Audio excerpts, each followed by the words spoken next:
siapa nih? Erika 0392. Bu Aisyah, bagaimana mengatasi suami yang suka kedukun dan suka jimat? Astagfirullah. Dan mertua pun mendukung mereka sama-sama suka hal itu, Bun. Hah? Masih ada ya? Ya Allah, maaf ya, bisa kaget soalnya. Maaf ya, masih ada ya? Yang suka kedukun dan suka jimat masih ada ya? Dan keluarganya, masih ada ya? Ya Allah. Wah, itu bisa nggak tahu tuh caranya gimana tuh. Karena itu susah banget ya. Susah banget ya. Iya, siapa sih dukunnya? Siapa itu?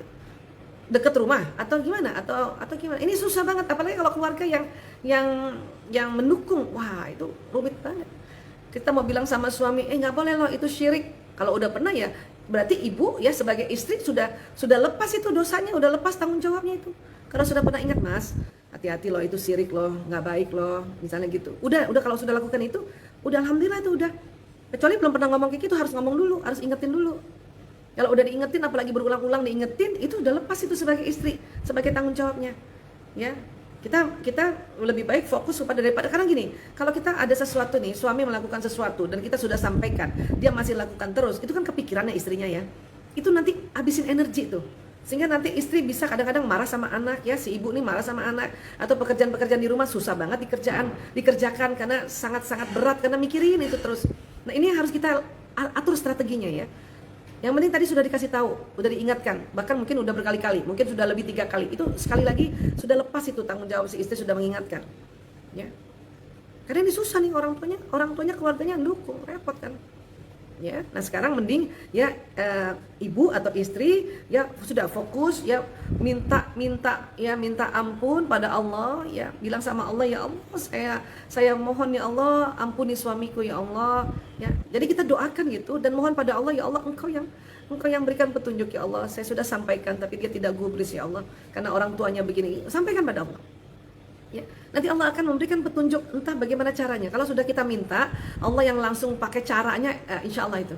Ya, dan tetap terus minta, karena memang kita nggak bisa doa itu cuma sekali 2 kali, karena Allah ingin melihat kita betul-betul sungguh-sungguh nggak.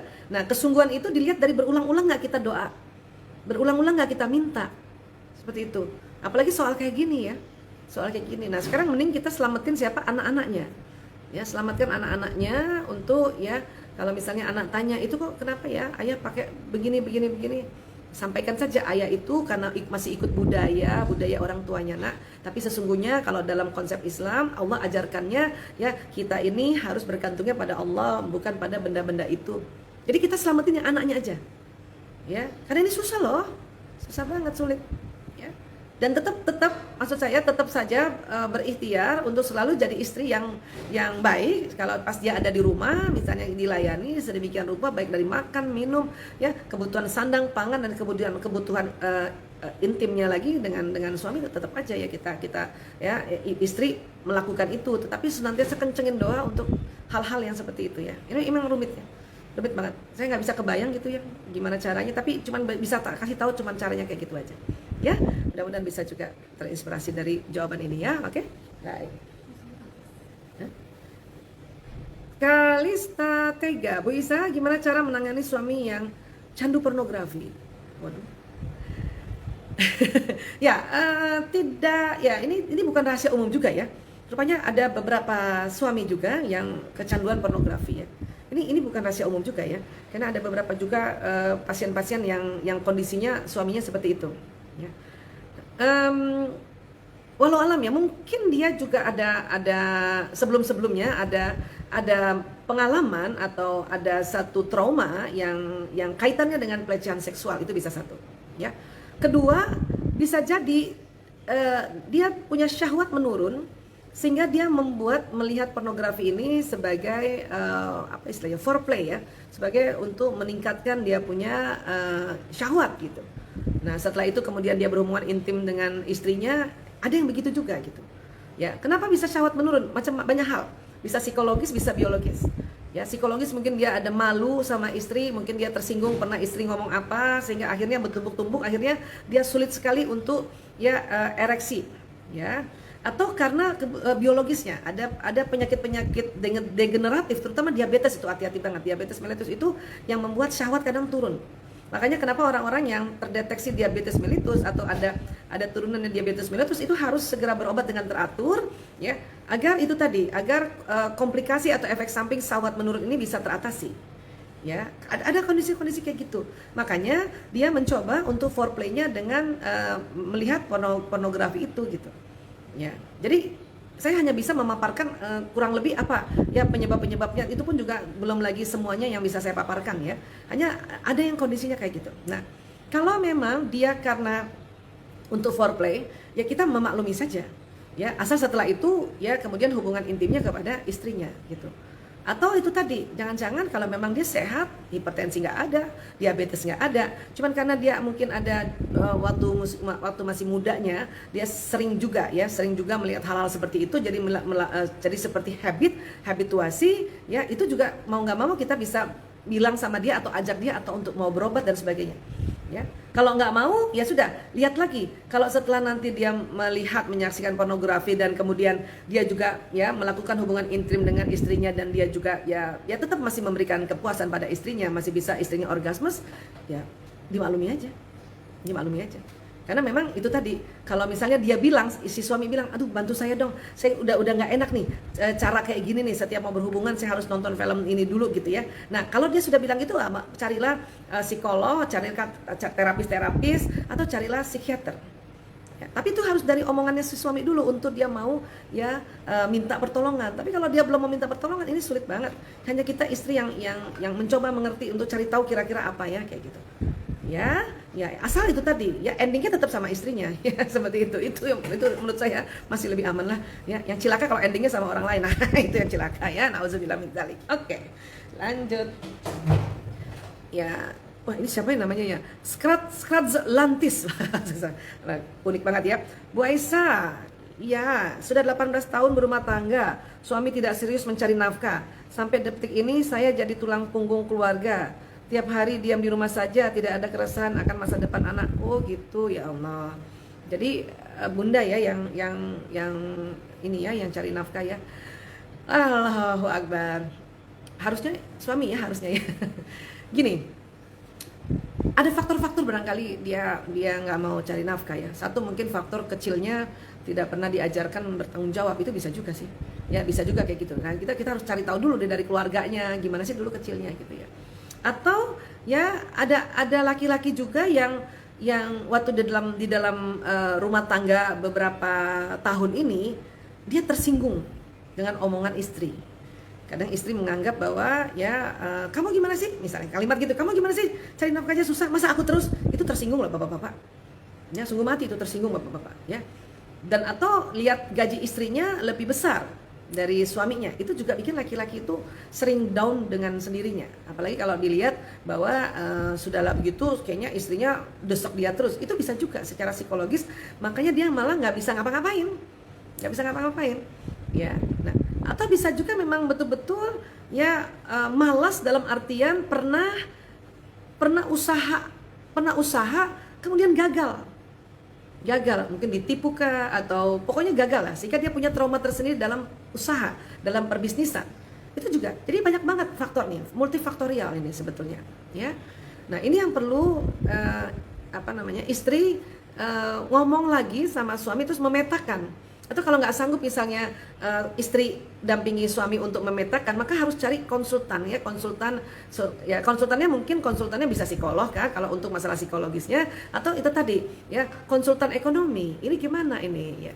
Atau mungkin itu tadi ya kondisi sekarang ya, apalagi pandemi, banyak si suami itu shock yang tadinya sudah ada kerjaan kemudian harus berhenti, dikurangilah karyawan makanya harus di rumah, dia bingung karena kebiasaannya ya kerjanya itu sebagai pegawai, dia tidak ada ya keinginan untuk berwirausaha gitu. Nah ini kondisi-kondisi gini nih memang perlu coach atau perlu mentoring. Nah kalau istri yang bekerja, bisa jadi memang istrinya itu satu, wataknya memang watak bekerja. Kemudian juga si istri ini ya, karena perempuan yang melihat suaminya nggak kerja, makanya akhirnya tanggung jawabnya bertambah, akhirnya dia menjadi tulang punggung. Bayangkan udah berapa tahun? 8 tahun ya, 8 tahun ya. Nah tinggal rela nggak sih? Kita balik dulu deh ke kita ya. Kita kadang-kadang ngurus suami itu aduh makan waktu ya, repot ya, karena suka ada gengsi kalau istri yang bantu suami atau istri yang negur suami, istri yang ngajarin suami, itu kan suka gengsi tuh dia ya. Coba sekarang kita dulu deh, istri dulu ya, hanya bisa bantu dari sisi istri ya. Rela dengan menjadi tulang punggung dan semua hasilnya itu untuk kepentingan rumah tangga ya, itu yang harus ditanya lagi. Iya Bu Isa, saya kadang rela, kadang kesel juga, itu wajar ya. Nah, setiap kesel, sedang muncul keselnya, segera istighfar. Astagfirullahaladzim ya Allah, astagfirullahaladzim ya Allah, angkat keselku ya Allah, angkat keselku ya Allah. Terus ngomong, saya maafkan suamiku ya Allah, sebut nama suaminya yang lengkap ya. Ampuni dia ya Allah, harusnya dia yang cari nafkah, tapi saya ya Allah. Itu lakukan seperti itu, teknik-teknik seperti itu. Agar apa? Agar yang tadinya sedang turun motivasi kita karena kita jengkel, karena kita ingat lagi ya, kadang-kadang kan perempuan capek ya, udah capek mens lah atau mau pramenopause lah dan sebagainya. Makanya kita duduk tenang dulu, lakukan dialog pada Allah untuk memaafkan suami dan mohonkan ampun baginya, dan juga mohon petunjuk dan supaya si suami juga punya usaha atau kemauan untuk dia bekerja. Hanya bisa itu. Ya, agar apa? Agar emosi kita nih, kalau kita belajar emosi ya, biasanya Bu Isa ajarkan emosi, ada namanya tangga emosi. Nah, kita kalau lagi marah tuh lagi turun justru tangganya. Ya, maka kita harus naikkan dia ke atas, agar apa? Agar kita berada di zona ikhlas. Zona ikhlas itu cirinya apa? Semangat, bersyukur. Ya, masih bersyukur aja pokoknya. Apa bersyukurnya? Ya, satu, memang dia nggak kerja, tapi dia di rumah. Ya punten, nggak macem-macem, artinya nggak pakai narkoba ya, atau maaf dia tidak selingkuh misalnya gitu, dia cuman di rumah aja ya, entah ngapain di rumah aja kayak gitu ya, itu udah syukur aja dulu ya. Kan ada juga udah nggak kerja, pakai narkoba, main perempuan, itu lebih parah itu ya, itu pun masih juga bersyukur ya, Masya Allah. Pokoknya kita kan ajaib ya, ya orang mukmin tuh ajaib kata Nabi ya, susah bersyukur, senang juga bersyukur. Nah kayak gitu. Jadi yang perlu dijaga adalah kita punya emosi ya, agar Adinda nih waktu tetap bekerja untuk cari nafkah untuk keluarga, tetap dinaikkan di levelnya semangat. Memang kadang turun, itu wajar ya, udah istirahat aja. Duduk manis ya, lakukan dialog, lakukan terapi diri sendiri untuk selalu istighfar, maafkan suami, mohonkan ampun biar naik lagi. Supaya apa? Supaya nggak sia-sia. Nggak sia-sianya apa? Ya kan udah terlanjur kerja nih istri. Yang banting tulang, yang tulang punggung tadi kan, walaupun harusnya suami, tapi kan kondisinya sekarang kayak gini. Tapi kalau sudahlah juga banting tulang terus tidak ikhlas, itu namanya sia-sia. Mendingan kita ikhlas saja. Kenapa? Insya Allah dengan kita ikhlas, itu nanti pintu rezeki, pintu lain itu terbuka. Karena kadang-kadang pintu lain tidak terbuka ya, kan manusia itu ada 99 pintu rezeki ya. Pintu lain tidak terbuka karena apa? Karena kita nih udah kerja tapi ngomel melulu gitu. Atau kita merasa saya lagi. Nah, kalimat saya lagi itu boleh saja, tapi cepat-cepat move on. Untuk apa? Untuk ya bekerja dengan di zona ikhlas. Kan itu menguntungkan gitu. Jangan rugi double-double. Ya, kalau mau dihitung ruginya, satu, perempuan yang kerja misalnya. Ya, hitung rugi kedua ngedumel gitu ya. 3, tidak ikhlas. 4, sakit. Itu kerugiannya kalau kita ya tetap bekerja tapi level emosi nggak dinaikkan gitu ya. Tapi kan kalau misalnya kita naikkan, lagi capek ya sudah istirahat dulu, terus ya seger lagi ya. Memang kita yang bekerja, tetapi bekerjanya dengan gembira, bekerjanya di zona ikhlas, sehat, tambah cantik, tambah lapang rezeki, dan bahkan insya Allah barangkali si suami ini ya dia yang mendoakan dari rumah sesungguhnya, cuman istri nggak tahu ya, taunya kita marahin dia terus, kan kasihan ya. Ya sudahlah, pokoknya lakukan yang baik dulu untuk dari kita, ibda bin nafsik, mulai dari diri sendiri. Oke, bisa hanya bisa kasih tahu itu ya. Oke.